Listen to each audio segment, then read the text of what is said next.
Right, I'm going to try and make this film as fast as possible. First, I'm going to talk about these lenses, then I'm going to talk about the lens that we're about to talk about, and then I'm going to show you photos and videos, and that's about it. So today we're talking about the 7R10's 50mm f1.8.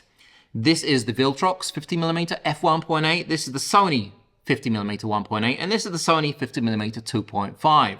This is a G lens, and it is by far my favorite. It is in a tiny package. It's got two motors. It's extremely fast, extremely quiet, and it has a declickable aperture. It has an aperture ring. It's got a very smooth focus ring, and you have a special programmable button, as well as the AF/MF switch. This is Nifty 50. It is the cheapest lens that Sony makes, and it just has a focus ring, which is very dry, by the way. I would not recommend this for video work. It's loud, it's slow, not too great, but for photos, it's really good. This is the Viltrox. The Viltrox is fantastic. I have all the Viltrox lenses. By far, some of the best lenses I own. They're great for video, they're great for photography, and it also has a ring for the aperture, as well as the USB-C at the back to upgrade. But it has no AF/MF switch, which is annoying because I hate going into the menu. I like it nice and quick on the lens, but it's a really good lens. This is the 7R10. It comes at $228. It has an AF/MF switch, which doesn't go all the way to the end, which kind of gets my OCD a little bit, frustrated.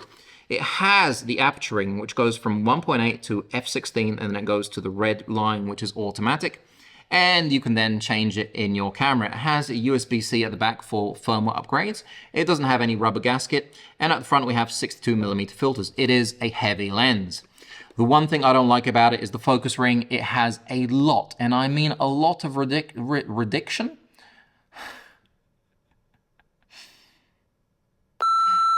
The one thing I don't like about it is the focus ring. There is a lot of resistance, and I'm talking about stiff. Porn star kind of stiff.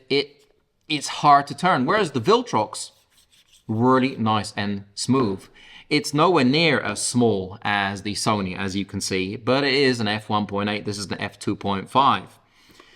It's a nice lens. It really is. It's fast. It has autofocus on the eye. It's got full frame capabilities, but it is big. It's big for a 50mm lens, right?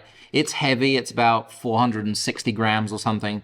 And yeah, I mean, not much more to say about it, apart from to show you what it looks like when I'm taking photos and what it looks like when I'm using it for video. It's great for both, and it's got nice character. For $228 for a lens like this, 50mm, that is good for video and photo, it's a good deal. I just wish it was smaller, and I wish that the focus ring has less resistance, because if I'm using it in manual, I'm basically nudging the camera around, trying to turn it. With the other lenses, it's just really nice and smooth, has very little resistance, but on this, you're fighting it. You are fighting it. So 7R10, I would make it smaller. I would make a lot less resistance in the focus ring, and that MF/AF switch, I wish it would go all the way to the end. Let's have a look at what it's capable of. Right, so this is a 1/64 size car. It's like your Matchbox or Hot Wheels car. And this is minimal focus distance at 50 centimeters, which is average for a 50mm lens. If we look at flaring, it's actually not too bad, and it's quite pretty in places. I don't mind when the sun flares with this lens. In terms of bokeh and the balls that you get with this, they're actually okay. They're a little bit oval when you get to the edges and the corners, but it's not something that stands out and gets on my nerves. There is a little bit of focus breathing. As you can see, I'm focusing on minimum focus, and then I'm focusing on infinity, and it does do a bit of zooming in and out. When it comes to eye and face focus, it is very fast. It's actually quite impressive fast. For a 50mm lens, it's doing a fine job, and as you can see, it really does hold on to focus, and it doesn't seem to have any problems. At minimal close focus, it still has my eye, and then it will move on to my face when it's more or less lost minimum focus. I haven't had any problems with it losing tracking on focus when I've been taking photos of my children. It's always been spot on. The eye is always perfectly sharp. Here you can see it loses me for a second, which is a little bit odd until I take my hand away. Generally, very nice fast lens, and when you're moving towards it, it doesn't have any trouble, and this is all at f1.8 by the way, doesn't have any trouble keeping focus, and I'm walking pretty fast up to the lens right here. So good job. So the small car at f1.8 at minimum focus distance looks like this. There is very little focus around it, and it is a small object. I think it does a nice job. And when we're talking about distortion, well, hardly any. There's maybe a tiny bit of pincushion right there, but that's nothing that you can't fix. And vignetting kind of goes away when you hit 5.6, 6.3, as you can see from these charts here. At f16, it's more or less gone away, and at f16, it is sharp all around.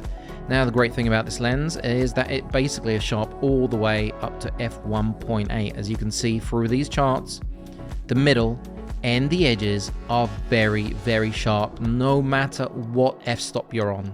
So 7 Art Sands did a very good job with this lens, and you can use it basically however you like. Mind you, at f1.8, there is quite a bit of chromatic aberration, and I feel that it does get a little bit soft. It's like somebody's put a mist filter on it in some cases.